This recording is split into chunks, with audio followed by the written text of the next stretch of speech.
তার জন্য সংগ্রাম অব্যাহত রাখুন। অন্তর্বর্তী সরকারকে আমরা আহ্বান জানাই, আপনাদের কাজ এই সমস্ত প্রক্রিয়াকে এগিয়ে নিয়ে যাওয়া, তাকে সর্বাত্মকভাবে সহযোগিতা করা, এমন কোন ধারণা তৈরি যাতে না হয়, এমন কোন অবস্থা তৈরি যাতে না হয়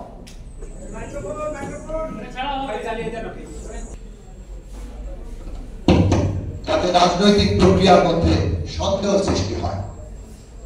রাজনৈতিক প্রক্রিয়ায় সন্দেহ সৃষ্টি হলে, বিভাজন সৃষ্টি হলে আমাদের এই অভ্যুত্থান বিপর্যয়ের মুখে পড়তে পারে।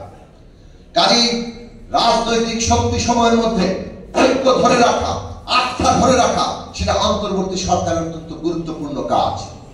বিরাজনীতিকরণ, কাউকে রাজনৈতিক প্রক্রিয়া থেকে বাদ দেওয়া, এই ধরনের যে ইতিহাস বাংলাদেশে আছে, বাংলাদেশের জনগণ অভ্যুত্থান করে এই সমস্ত ষড়যন্ত্রমূলক রাজনীতির কবর রচনা করেছে।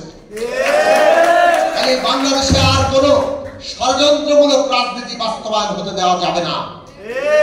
অন্তর্বর্তী সরকারকে সমস্ত শক্তির মধ্যে এই জায়গা নিশ্চিত করতে হবে, এই আস্থা তৈরি করতে হবে যে বাংলাদেশে গণতান্ত্রিক রাজনৈতিক প্রক্রিয়া এগিয়ে যাবে এবং সেটা সকলকে নিয়ে এগিয়ে যাবে।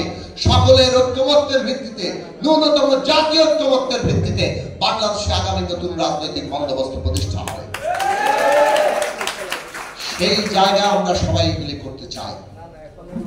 একই সাথে অন্তর্বর্তী সরকারকে কয়েকটি কথা বলি। আপনারা দায়িত্ব নিয়েছেন, একটা ভঙ্গুর রাষ্ট্র কাজ করছে, তাকে পুনর্গঠন করার দায়িত্ব আপনাদের পালন করতে হচ্ছে। আমরা আপনাদের সংকট, নানা ধরনের প্রতিবন্ধকতা বুঝি, আমরা আপনাদেরকে সমর্থন করি, আমরা সব ধরনের সহযোগিতা করতে চাই। কিন্তু দিনের পর দিন একই সমস্যা বহাল থাকলে জনগণ কিন্তু সেটা আর গ্রহণ করবে না। কাজে আজকে আহতরা, এই জুলাই অভ্যুত্থানের আহতরা যদি এখনো রাস্তায় নেমে তাদের চিকিৎসার দাবি করে, সেটা আপনাদের জন্য লজ্জার ব্যাপার হওয়া উচিত, বিব্রতকর ব্যাপার হওয়া উচিত।